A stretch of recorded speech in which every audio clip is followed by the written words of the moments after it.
Today, it's my pleasure to introduce the Dean of the Cathedral in the Christ Church Cathedral in the Diocese of Indianapolis.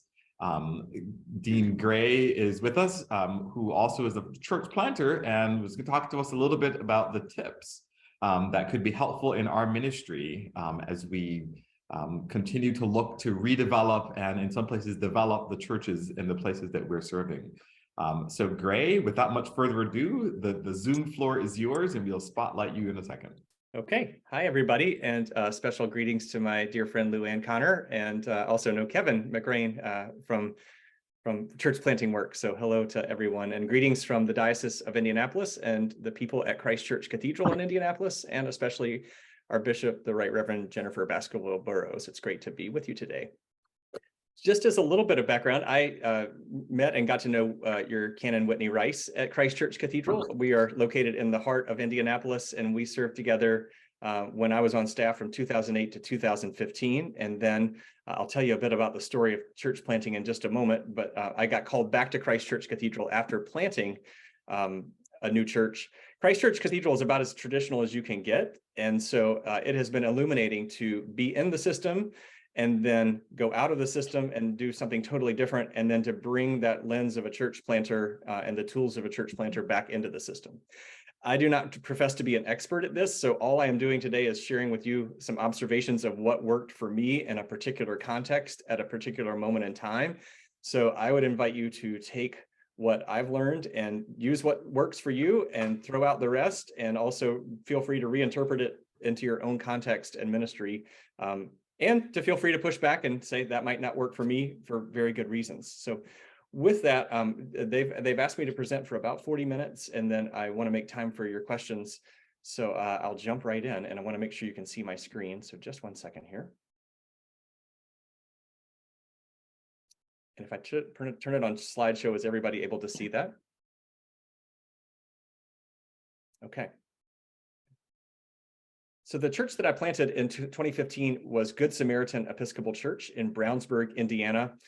For those of you who don't know about Brownsburg, it is a crossroads town that was once a farm town about 17 miles north and west of downtown Indianapolis. Over time, especially as white flight happened in the 50s, 60s, 70s, and then on into the 90s. Gray, sorry to interrupt. Yep. It's just showing as loading rather than the screen. No. All right. Well, we'll do it this way, which won't be as pretty, but at least you'll be able to see the screen. So one second here. Thank you for letting me know that. All right. Can everyone see that? Nope. It's just showing up as a blank screen. Man. All right. Yeah. When you put it up the first time, it showed up. All right. Let's try it one more time. Thank you. Thanks to your patience here. There we go. All right. I'm not going to touch anything. So Brownsburg is about 12 miles north and west of downtown Indianapolis. Once was a farm town. During white flight, as Indianapolis suburbs started to fill up, it was one of the last suburbs to develop. And even now, it's only about half built out. I'm going to show you a slide in a moment just to help you, since you guys are in the Midwest, you will identify with this. Cornfields that were one day and then turning into kind of subdivisions the next day. Brownsburg had attracted what I would call a traditionally white upper middle class suburban early group of settlers, especially as the town grew in the 80s and 90s. But what interestingly has started to happen in Brownsburg is that the next neighboring school district, which is in Indianapolis zip code, is among the most diverse in Indianapolis. And there started to be some spillover of diversity into Brownsburg, which caught my eye. One day, I didn't know anything about Brownsburg. My then partner, now husband, and I, it was a snowy January day. We took a ride out to the suburbs just because we had cabin fever. I had never seen this suburb, and I was intrigued by two things. First, these farm fields turning into new neighborhoods. Secondly, what I would consider the diversity for a suburban neighborhood, and also the potential for a progressive church in this neighborhood. Everywhere we drove by were these giant mega churches that were clearly identified with evangelical movements, and they had on their signs things like turn or burn.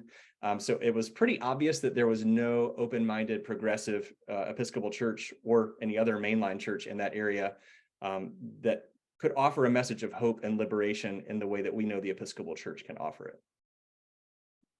this is kind of an example of one of the mega churches that's out there, that's vehemently conservative and well known. So there was a sign from God, and I'm going to, at the risk of messing up my Zoom, I'm going to try to zoom in on the sign. I don't know if you can see here my cursor. We drove by one of the cornfields near a new subdivision. So can everyone see this, where there's like a little sign right here?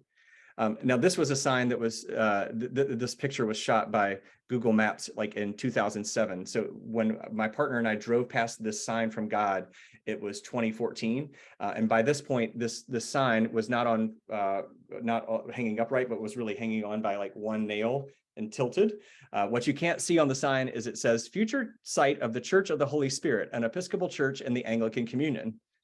And I told my partner, I'm like, what is this? Like, turn the car around. Like, this could not be true. Because I had been in the diocese at that point for almost 6 years, and I would have assumed that if there was a church plant, I would have known about it. I've always been attracted to church planting. I was the kind of kid that set up like library in our living room and ran lemonade stands and always had some sort of venture that I was trying to talk my parents into. So I walked out into this field because I wanted to get a close-up of this sign, and this field was covered in snow that day, and verified, yes, this said Episcopal Church, Anglican Communion. And I texted our canon to the ordinary and I said, what is this about a church plant in Brownsburg? And he said, oh, we had planned to plant a church out there many years ago, and we put that sign on the property. It just never happened. So we need to get that sign down.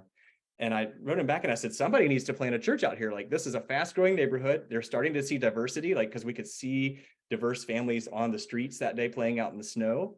And I said, like, it's only half built out. Like, there's plenty of room. Like, this would be a great place for an Episcopal church. And he wrote back and said, well, do you want to do it? So next slide, the priest is in. This is the Starbucks in Brownsburg. I left my ministry at Christ Church Cathedral and was sent off with a loving, gracious departure to plant this church in Brownsburg, Indiana. I showed up on my first day of work and thought, like, okay, I have no idea what to do. I'm just going to go to Starbucks and get a cup of coffee and think about it. And what dawned on me is that the Starbucks was the place in which my ministry would begin. Because I didn't know anybody, I just started talking with the baristas and then regular customers who saw me in there sitting in my collar, kind of looking around, wondering what was going on. And I started sharing with them my hopes and dreams for planting a new open-minded church that would be focused on acts of service and outreach, and that would be different from any other church that was in the neighborhood. About that same time, I was reading a book. You can see here, it's Paul Sparks, Tim Soren's, and Dwight Frieson's book, The New Parish, which these folks are evangelicals, but they reclaim the word parish back from the Roman Catholic tradition of parish meaning neighborhood. And some of the core questions that they ask of their readers, which I was asking of myself as I sat in that Starbucks, was, who's falling through the cracks of the systems? Who's lonely in this neighborhood? Who's on free or reduced lunch? Who doesn't fit in? Who's longing for community? Who's moving in? Who's moving out? And why? I didn't have anybody to ask these questions of at first, but I started asking them of the baristas at Starbucks. And then, interestingly, because the baristas know a lot of folks, they started referring me to other folks that came into Starbucks. So one day I was asking about who's on free or reduced lunch, and one of the baristas said, you should ask this real estate agent who comes in and knows a lot about the community. So the next time the real estate agent was in, I asked her that question, and she said, you need to come and connect with me at a school that is here in town that is particularly focused on students who are on free or reduced lunch and who have special educational needs and are at risk of not graduating. The name of the school is Harris Academy. It's a public school that's in the Brownsburg school system, and it's really for at-risk youth. Like, they're working with people who are on free or reduced lunch. They're ministering to people who are falling through the cracks of the system. They're providing community when nobody else is for these lonely youth. So I picked up the phone and called the principal of Harris Academy, and I said, hey, I'm new clergy person in town. I'm thinking about starting a church that's focused on acts of service and outreach. Is there any chance that I could come just talk to you about what you're doing? I hear you're doing great things. I'm wondering if we might come alongside you and participate in some of your events. And there was stone cold silence on the other end of the line. I thought, oh my gosh, I've offended this woman. Like, I've said something terrible. Like, my reputation is ruined. And after a long pause, she said, I've just never had anybody at a church ask me if they could participate with us. So she said, we're having a yard cleanup this coming Saturday for our school. And, if you want to come by and bring some friends, let me know. I had been doing that job about a month and a half, and I knew about 15 to 20 folks that lived in the area, and a handful of folks that I'd met in Starbucks.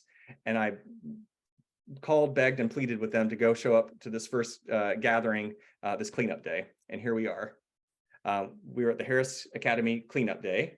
And this group of folks came together to serve. There was no other agenda other than to come alongside a group in the neighborhood that was already doing the work of God and the work of the Spirit.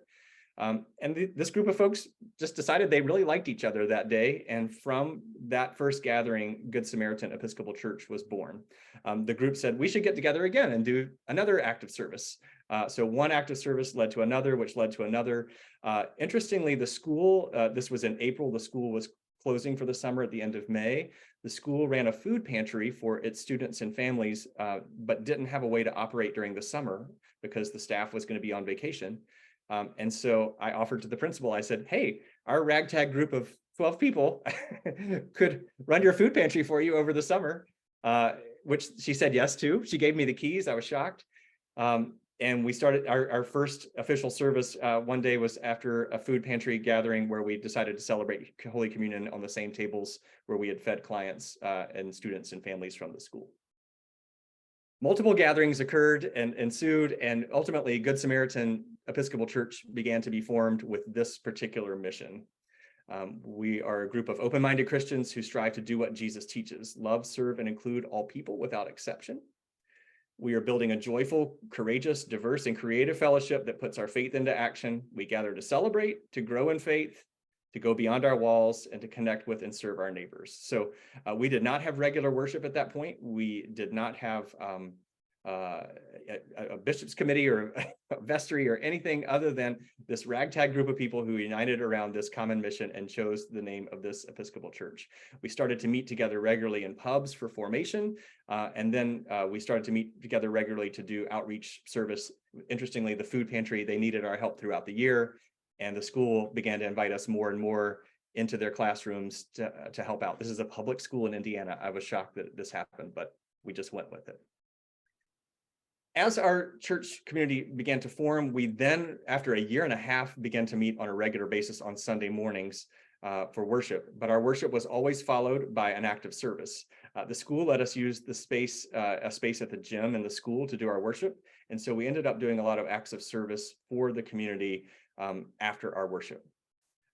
New people began to come to us, and we started to become more of a regular faith community, which, because we did not have a building, meant that we had to gather for prayer and learning in public places. So this is Brownsburg Town Hall that you see here, and we would do some of our worship services on the front lawn of Brownsburg Town Hall. This is a gathering from the night before the 2016 election, where we gathered to offer a prayer vigil for the election.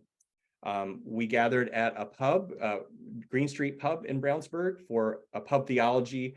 We invited one time, there was a Roman Catholic guidance school counselor here in Indianapolis who got fired from her job because she is openly lesbian. We invited her to come and tell her faith story. And we thought we'd have like 10 people. We packed the restaurant. There were 85 people in the restaurant, like they had to turn away customers. And we intentionally went public. We never gathered in private places, which was, I think, a huge key to our success. As I think about my work now back in a more traditional congregation, what this helped me to learn was that we had to take the church out into public places. So Eric Law from Holy Currencies has a great exercise, which is to make an index card pile of 12 of your church's most beloved activities. So, your annual pet blessing, your Advent lessons and carols, whatever your church's top 10 or 12 beloved activities are. It doesn't even have to be liturgical, garage sale or whatever. Make a pile of 12 activities and make a pile of 12 local places where you could do those activities that aren't at your church, and then mix and match. So do a bike blessing at the YMCA, do the pet blessing at the local pet shelter, do the Advent lessons and carols at a nursing home. This intentional publicness helped us as a church plant to get a lot of attention. And it's helped us in our congregation where I am now to break out of a stodgy cathedral church building and go into public. So last night we had the first of 5 Bible studies that we're doing at a local pub where we're telling resurrection stories. We're looking at all the resurrection story, post-Easter stories that are in the Gospels. So pick a great place and go do your things publicly. I think the learning I had was whenever we did try to offer private gatherings, like a Bible study in a conference room at the school, it was a total bust. Our formation and our service really thrived when we were in public places. In the church plant, as we continued to grow, we started to do some targeted advertising. So we took out a billboard on the interstate between Indianapolis and Brownsburg, and with this intentional notion of identifying who we are, but really hoping to achieve a broader message. This was one of our speakers, Uma, who was a speaker at one of our pub theologies. This is one of our cathedral family. These are 3 of our church family members. We started doing targeted advertising around town. We did a billboard. We did the back of I grew up in the South, so I'm going to call it a buggy, but the grocery cart, when you come into the grocery store and the Kroger, and it has the directory of where all the things are on the different shelves and aisles. And usually it has some sort of brought to you by a local realtor. Well, it was brought to you by Good Samaritan Episcopal Church. You'll notice, by the way, that on this particular billboard, we did not put our church name. We only put our church website, just so we could see how many people would come to our website. This was right when our website launched. And so that was very telling for us to see like what kind of attention we would get. This would not have been a typical advertisement you would have seen in in Brownsburg then or now. So we advertised billboard, back of the grocery store carts, and we also did targeted advertising on Facebook and Instagram. And I will say that as the cathedral, we're continuing to do that now. And we don't advertise, like for now, we like at the cathedral, we advertise in the symphony program. We advertise in the grocery store that's down near us. And we advertise on a bus route, so on the side of a bus. As a church planter, I was challenged by my church planting coach to start to show up at a lot of community festivals. And in Brownsburg, especially Indianapolis, Brownsburg is a big race car town, so it's very close to Indianapolis Motor Speedway, and it's a lot where a lot of the race cars are built. And so there are a lot of race car festivals in Brownsburg. And I thought, what in the heck is a progressive Episcopal church planter going to do at a race car festival? So you can see here that we have 3 of our folks, Aaron, our priest, one of our other priests, and Rowan and Sarah, who were lay leaders. We showed up at this race car festival. We went to orientaltrading.com and bought a bunch of race cars, like kid toy race cars. And then we also offered a gas giveaway. We had folks stop by, and if they gave us their name and email address, they would be registered to win a $100 gas gift card. So the theme of our booth was "Get Revved Up." At the name of the event was called the Big Go, and it was "Get Revved Up," get your gas tank filled. So while the adults were filling out little raffle tickets, which helped us capture names for our e-news list, we told them, we're going to add you to our e-news list. You can unsubscribe. It won't hurt our feelings. The kids were over there picking out which car they wanted to take home with them.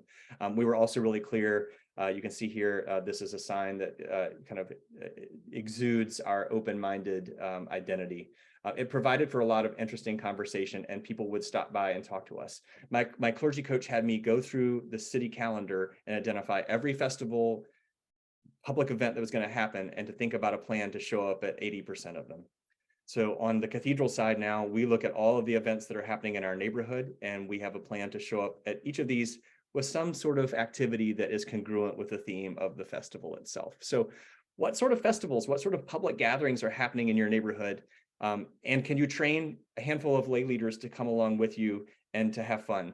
So the folks who went to these festivals, we had a lot of fun together, and we do now at the cathedral. We picked some random ways to help people encounter the church in what they would in non-traditional ways that they would not expect. So looking here, you see us, we took over a gas station for an hour and gave away free gas. I I went to a donor in our diocese and said, we'd like to do something really big right before we open for regular Sunday worship. Our first regular Sunday worship was September the 11th, 2016. We had 125 people who came to that first worship service, but the day before, we took over a gas station for an hour and gave gas away. When folks would pull into the station, they said, like, what is this all about? And we said, we are a church that likes to serve. We're doing this act of kindness and mercy for our community. Pay the gas forward for somebody else who might need it. And so any cash donations that we got from folks, we just paid to the gas station for future gas purchases. But it helped while we were pumping the gas. It helped to have this conversation piece about who our church was and why we were getting started in the community. So what sort of outrageous act of mercy could you offer to your community that would help to get attention and help people to understand your church as being outside of the box? Another activity we would do on a regular basis, we'd send people out with random acts of kindness bingo cards, and they had to go to Kroger or Kmart or wherever after worship and engage in these acts of kindness. The first person that texted back with that they had finished won a prize. And as they engaged in these acts of kindness, they told them, the folks that were receiving these acts of kindness, that this was an act of kindness from Good Samaritan Episcopal Church. So we are doing the same at the cathedral. So we have these random acts of kindness days where we go out after worship and bless the community. But I would invite you to think, what sort of outrageous act of mercy in your neighborhood might gather attention and that might help people to connect with you in a different way.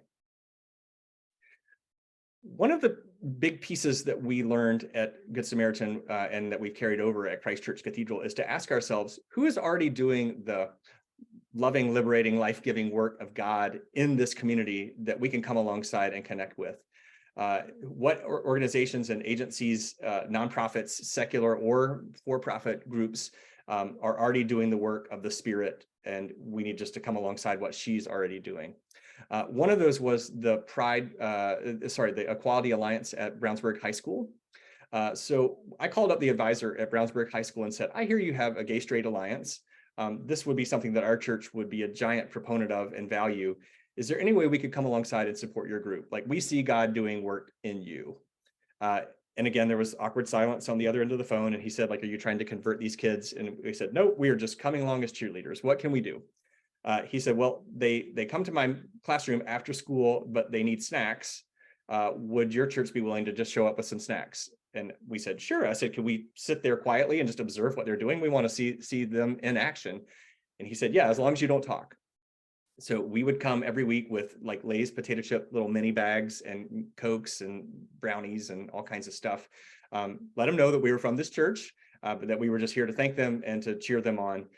As the school year wound on, we heard the students struggling with their desire to go to the Indianapolis Pride Parade.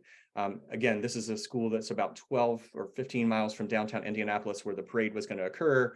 Like, obviously, these kids didn't all drive. They were trying to figure out, like, what is a way we can go and march in the Pride Parade? Our diocese has a huge contingent in the Indy Pride Parade. And so I mentioned to the advisor one day, I said, hey, I don't know how we could work this out, but if your kids wanted to come and march with us in the Pride Parade, like, we could get them t-shirts that match the Episcopalians, but could have their own identity. Would that be a possibility? So we ended up renting a school bus and taking 30 kids from the High School Equality Alliance to march with us in the Pride Parade. And what slowly started to happen is that we started to see students and their families show up at our worship. I think the most beautiful Sunday morning that I had at Good Samaritan was the Sunday morning that a trans student brought her family to worship. The parents had never been in a Christian worship service before, but they said, we were so moved by your willingness to stand with our child that we were willing to come and see what this was all about. Like, for me, that was a resurrection moment, if there ever was one. So what are the organizations like this that are already doing work in your neighborhood with whom you can align and come alongside and cheerlead? We've been doing that at the cathedral alongside an arts community that's doing fantastic work, and alongside a secular shelter for people experiencing homelessness.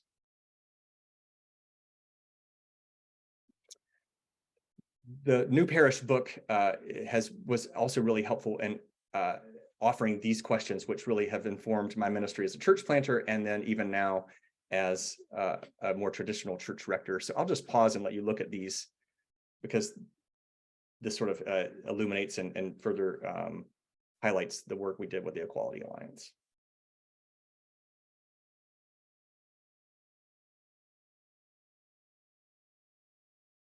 And I'm glad to share these afterwards, so you don't feel like you need to write these all down.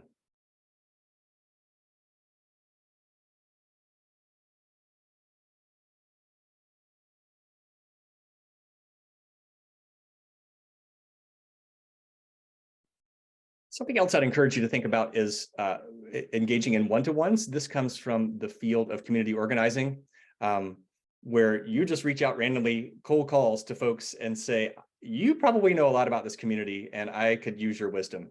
I did this as a church planter, and I try to do this now as a rector in my neighborhood. So here's a great mishmash of people who know a lot and hear a lot and see a lot.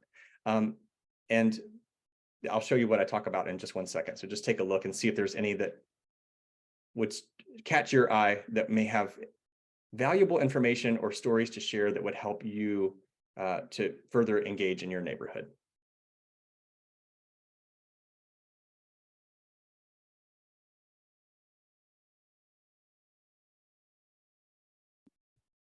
And so this is what we like. It's always weird because you're calling someone you don't know and you say, hey, I would love 30 minutes of your time. I'm not trying to sell you anything. I'm not trying to get you to be a member of my church. You are an expert in this community, and I just want to hear your thoughts about Brownsburg or Indianapolis or wherever. So tell me the story of how you became a CrossFit instructor. What does that mean for your life now? What's the main thing that you're up to here at the CrossFit organization? I always want to know who their heroes are. What are you passionate, convicted, angry about? Where did that come from? What are you doing about it? If money were no object, what would you do? What's next for you? And who should I speak with? If it's appropriate, I'll also ask them those questions that are back from the new parish, the who's falling between the cracks, who's lonely, who's on. These are, depending on who you're talking to, can be helpful and illuminating.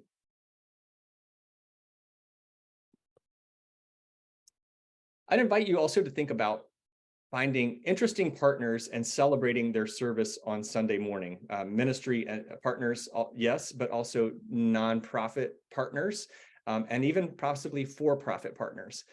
So we made a regular practice of inviting people to bless them at our worship services at Good Samaritan who were doing good work in the community.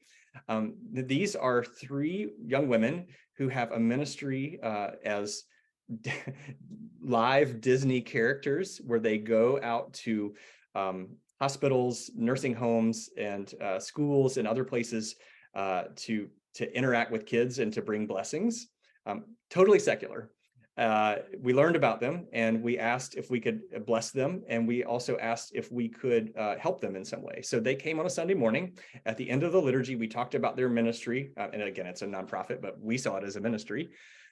We said a blessing for them, and what they needed was little care bags to take with them because they were getting ready to go do a series of visits at the 2 Indianapolis children's hospitals.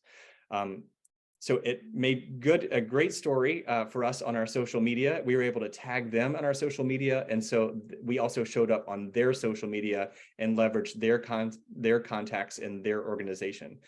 We did this a variety of times through groups like this, but we were also, for example, sponsors of the summer reader program at our local library. We showed up and did the back to school night at the school when students who had need for supplies showed up. We offered free haircuts. So any sort of partner where you can celebrate and bless their service and then show up and come alongside them has been particularly helpful. We do that a lot at the cathedral. There are a lot of secular events that occur right outside our front door because we're literally in the heart of Indianapolis on the main drag. And so, for example, there's a children's event that's coming up, like a children's carnival day that's sponsored by the Children's Hospital here. We're going to show up and be present with them. We also got in the business of offering community workshops. This came to us because our partners were saying somebody needs to do a workshop around X particular issue. One that we heard most clearly from our students and partners in the Community Equality Alliance at the high school was the need for a 101 workshop on trans folks. Parents and students had a lot of questions, and so we invited a local expert to come in and offer just a trans 101, like terminology, how to interact with folks, how to ask respectful questions, what key issues are for trans folks. So we offered this. We thought maybe like 10 kids from the high school would come, and again, we had a packed house, and we were really just the connector and the venue and the host. The students did all of the inviting and got it out on their social networks. So what do your partners need in terms of community workshops or gatherings where you could be a middleman? A great example for us at the cathedral is we have a lot of other congregations who are interested in doing ministry with people experiencing homelessness. One of our community partners said it would be great if you could host a housing fair or a ministry fair to gather folks and give them practical tools on how to engage with ministry with folks experiencing homelessness. So that was, again, we were able to be the sort of middleman, convener, connector. One of the key signature items of Good Sam's was this regular integration of acts of service after our worship, which continues to this day out at Good Sam's. And so every time that we engaged in any kind of act of service, we made sure to share that because it's such a core part of our identity. So anytime your congregation engages in some sort of act of service, making sure that that's widely shared on your social media. We spent a lot of time on our social media engaging in real people with real stories. So we asked our members to develop testimonials that we then shared on a regular basis. Like we asked, why do you give to Good Sam's? Why do you attend Good Sam's? What is meaningful for you about Good Sam's? And posting those stories on a regular basis helped our congregation to grow because we would tag these folks and then their friends would see it. And many friends of like mind would then come along with them or ask them about Good Sam's. We've carried this practice over at the cathedral, and so we're regularly sharing testimonials on our webpage or in our social media with folks about why they give and what's meaningful to them in their life and ministry at Christ Church Cathedral. I'd highly recommend to you the assets of FaithX or some other data gathering service. FaithX is sponsored by Ken Howard, who's an Episcopal priest out of the Diocese of Washington, I believe. If you go to faithx.com or faithx.org, you'll find his website. We would regularly run missional intelligence reports about our neighborhood to see who's living in a 15-minute drive, what are the trends, what is the community needing from us. For us, the big opportunity was that Brownsburg is becoming increasingly diverse with a lot of different populations than the white suburban upper middle class folks that settled it. And so we were able to really connect in with that population early on by emphasizing especially our open-mindedness, progressiveness, and attentiveness to anti-racism and to diversity. So whatever the needs are in your community, do the missional kind of intelligence work to find that out. And it's not hard. FaithX can do it for you. And Whitney or Dion, I don't know if your diocese has a connection with FaithX, but if not, I can help you. I get no commission off of that. FaithX is also able to kind of break out populations that are in your neighborhood to help you think about like how they give, what are their theological and political orientations, like how do they like to receive communication. So we even brainstorm, for example, the typical person that would attend Good Samaritan, like where do they shop, what are their needs, what radio station do they listen to. And again, it was just a theory, but it helped us to be really clear that we were not all things to all people. We were really focused on a particular target of folks who were wanting to put faith into action and who were open-minded that lived in that neighborhood. At the cathedral, we've done much of the same thing. We carefully hone our message to target people who are living in the Mile Square, which is the immediate neighborhood around the cathedral. We do not see ourselves as a destination church anymore. We know that people have 25 other Episcopal churches they can drive to in the metro area.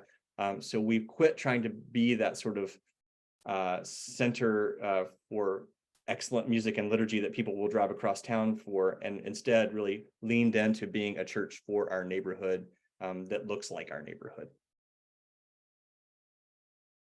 I'd encourage you to think about the use of Realm if you have not already done so. Good Sam's used a lot of technology, so we were early to Zoom.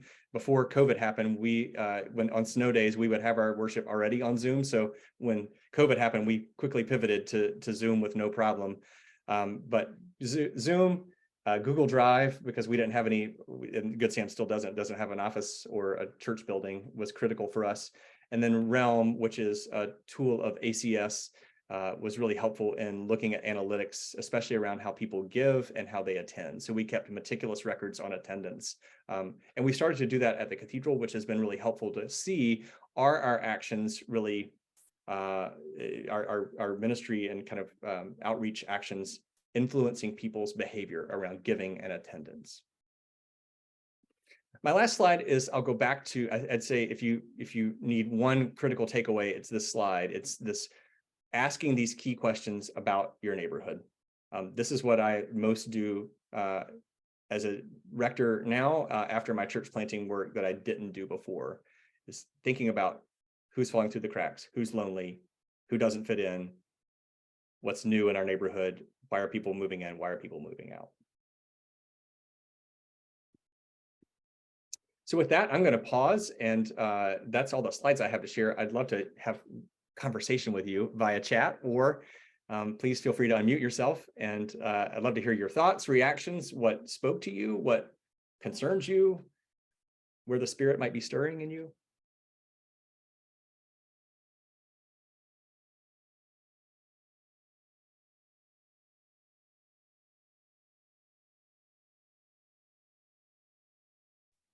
I have a question.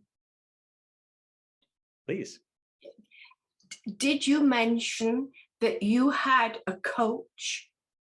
I did, yes, and I still do. So she's the same coach that I've had since I started the church plant. Her name is Teresa Engel-Young, and I'll put her information in the chat. She's a United Methodist minister who also did a church plant that was very similar to Good Sam's. And she was and has been a lifeline for me because there was regular accountability. So there were many times when I'd pick up the phone and call her and say, this is not going to work. I need to quit. And she would say, no, you don't. And she just helped me to dust myself off and pick myself up and start over again. That regular lifeline of an anchor to hold on to during the process was really crucial. I'll put her contact info in the chat. I can see. Thank you.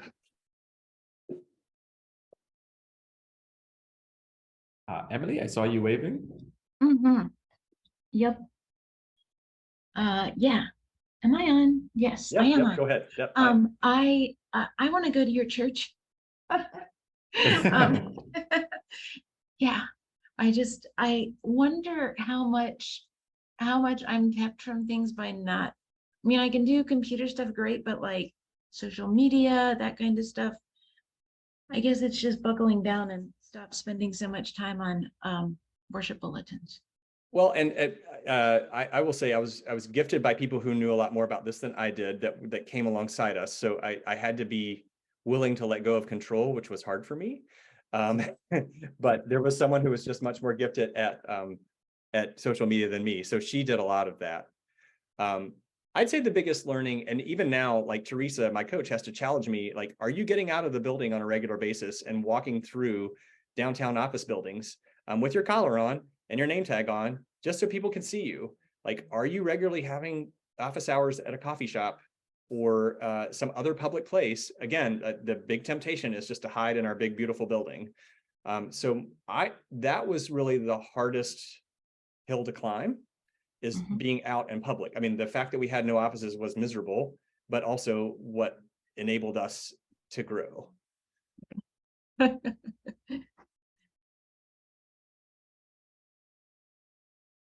I think I see Nancy, and then there's 2 questions in the chat. Okay.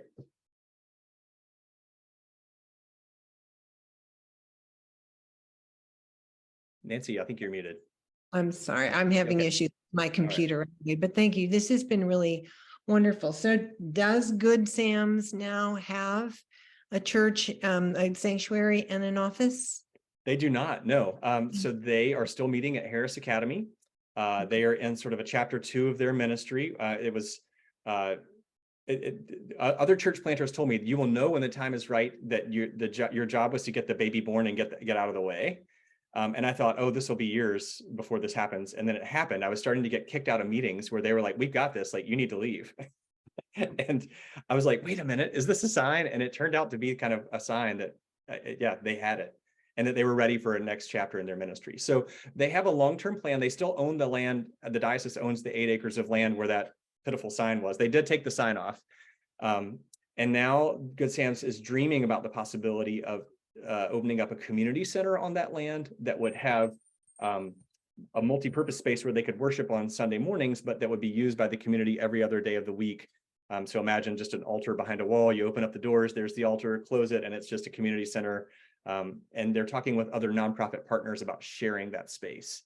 They do not ever want to own a traditional church building. And frankly, they're happy in the school where they are now. The problem is they're just outgrowing it. So they saw 200 people on Easter Sunday. I'm so happy for them. Yeah. And so do you think the buildings then, now that you're back in the building, does this hamper what you're trying to accomplish there? It does. I mean, in the sense that when we have formation activities, if we're offering them only in the church, then we're only going to minister to our people. So we were out at the pub last night offering these resurrection stories. They had someone who overheard what was going on, and they're like, what is this? And someone randomly came and sat in with them. Like, that's the way that evangelism happens. It's sort of onesie twosie. And they joined in the conversation, and our group welcomed them. That never would have happened. We would never have seen those 1 or 2 people if we had been locked in the basement doing it. Right. Thank you. All right. So I think church planting is fun. Oh, sorry. Go ahead.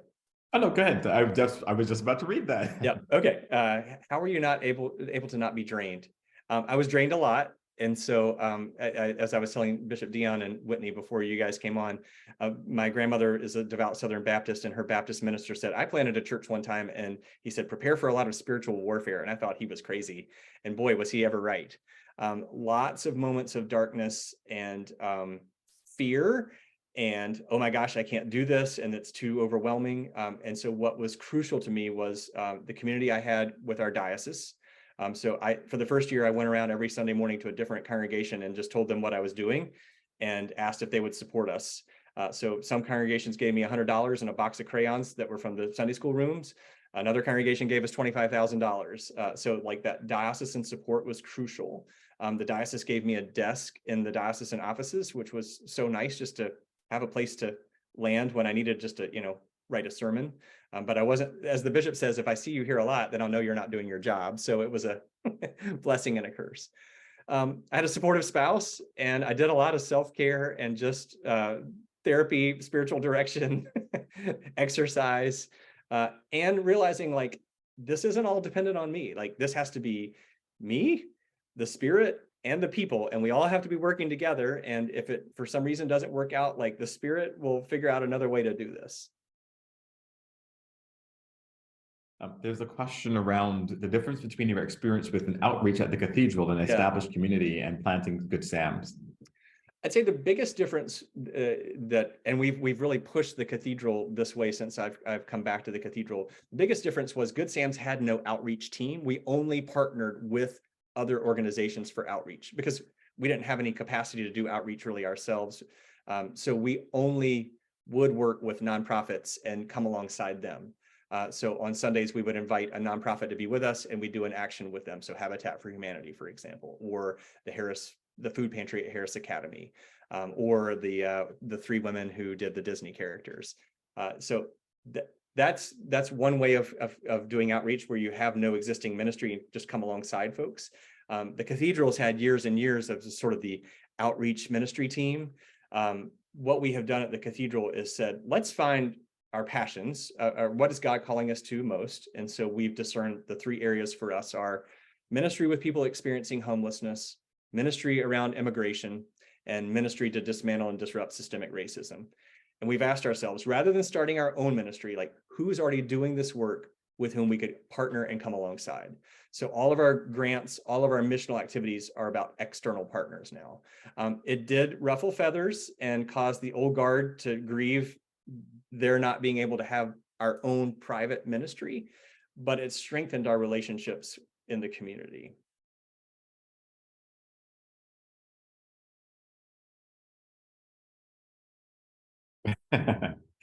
There's a question that says, please describe how you partnered with 3 Disney princesses. What was your role? So we would ask on a regular basis, our congregation, members of the Good Sam's congregation, do you know someone who's doing great work in the community that is a ministry, even though they may not consider it a ministry? Find them and bring them to us. We want to be able to bless them. We want to be able to come alongside them and partner with them. So Nancy, who was one of our members, said, she was a high school teacher. She said, I have 3 women from my high school who recently graduated. They love to dress up as Disney characters, and they started this nonprofit where they go to hospitals. So she brought them in, and they are not Episcopalians, and I think they're non-denominational Christians. So my role was to say, hey, can we bless you? Like, because we see God working in you, and like, hey, is there something that we can do as a church to help your ministry or your mission? But it was Nancy who brought them to me. If you had told me that I was going to be blessing 3 Disney princesses at the end of a liturgy, I would have thought you were crazy.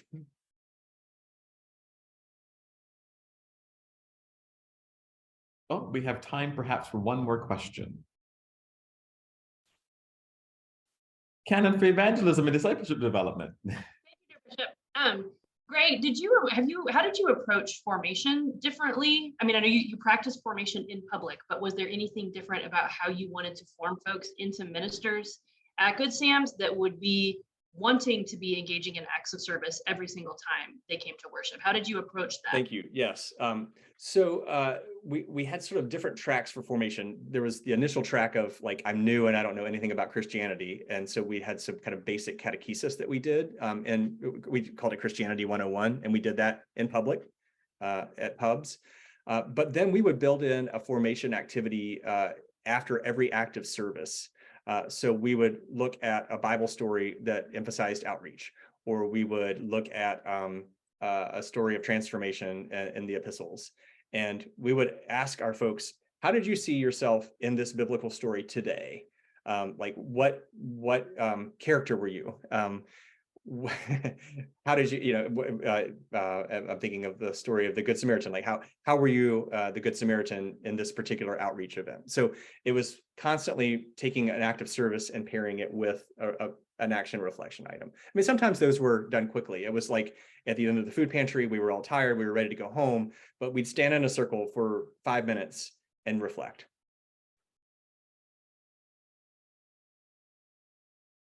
And someone's asking if how do you compare your first dreams were for this church to what it is now? Good Sam's or the cathedral, or both? I was thinking mostly for Good Sam's, actually. Okay. Yeah. I mean, my dream for them and my hope for them is that they will continue to have this passion of not being tethered by the building. Even when they do get into a building, I'm hoping that they will be able to use that building as a springboard to leverage further ministry of service and outreach in the community. I think that also my dream for them would be continued formation and leadership development. So like, I was able to get them started, but now they need to mature and deepen their lives of prayer and reflection. Many of them need to deepen their own knowledge of biblical stories. And so like, I hope that they'll also be able, as they continue to go outward, that they can go inward and more deeply into their own spiritual lives and development.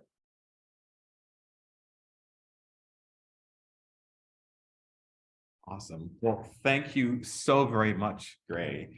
This was wonderful. Thank you for being with us today.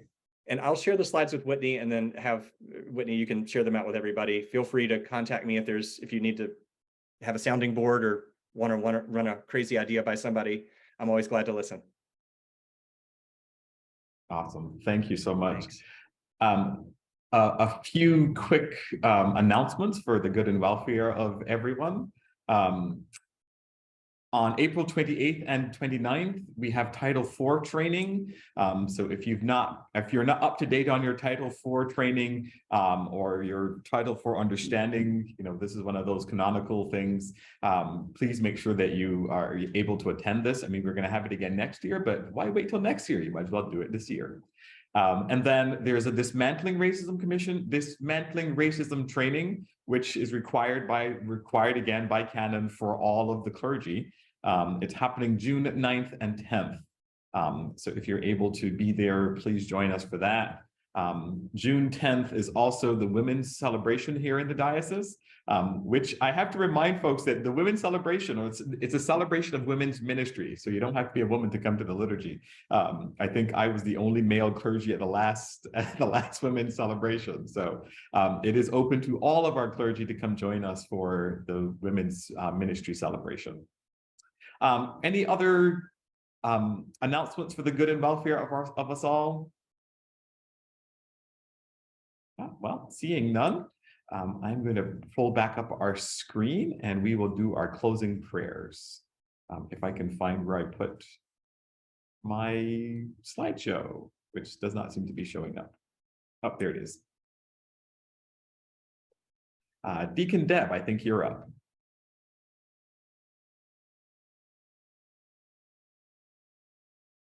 Oh, did we lose Deacon Deb?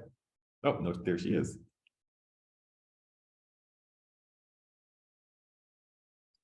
It kept kicking back on, sorry. God of hope, help us who struggle in our daily calling.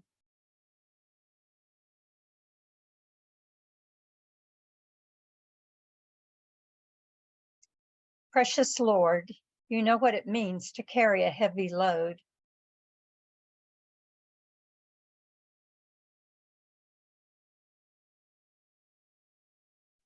Help us entrust our burdens to you.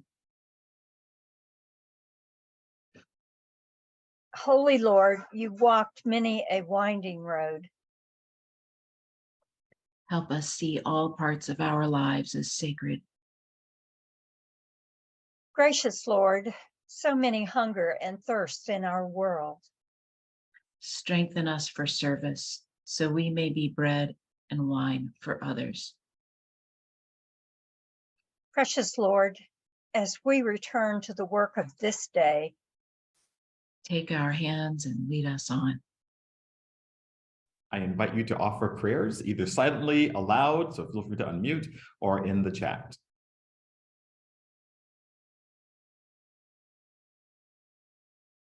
We give thanks for the birth of grandchildren, particularly for Emily and Dean Kathy.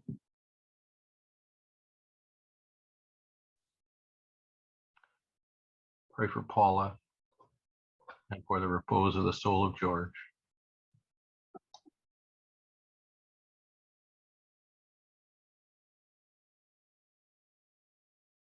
And so in the language of our hearts, let us pray in the way that our Savior taught us. I invite everybody to unmute and we will pray in the holy chaos of the Lord's Prayer in many voices. So please unmute. Our Father, And so we pray, our Father, que estás en el cielo, santificado sea tu nombre. Venga tu reino, hágase tu voluntad, en la tierra como en el cielo. Danos hoy nuestro pan de cada día. Perdona nuestras ofensas, como también nosotros perdonamos a los que nos ofenden. No nos dejes caer en tentación, líbranos del mal, por Dios la gloria, poder, ahora y por siempre. Amén.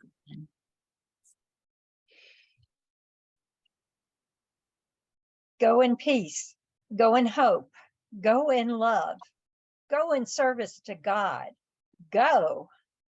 Thanks be to God. Well, great to see everyone. I look forward to seeing you all again soon, and I hope you got some rest after Easter. Blessed Eastertide, everyone. And again, thank you so much, Gray. Thanks. Bye, everyone.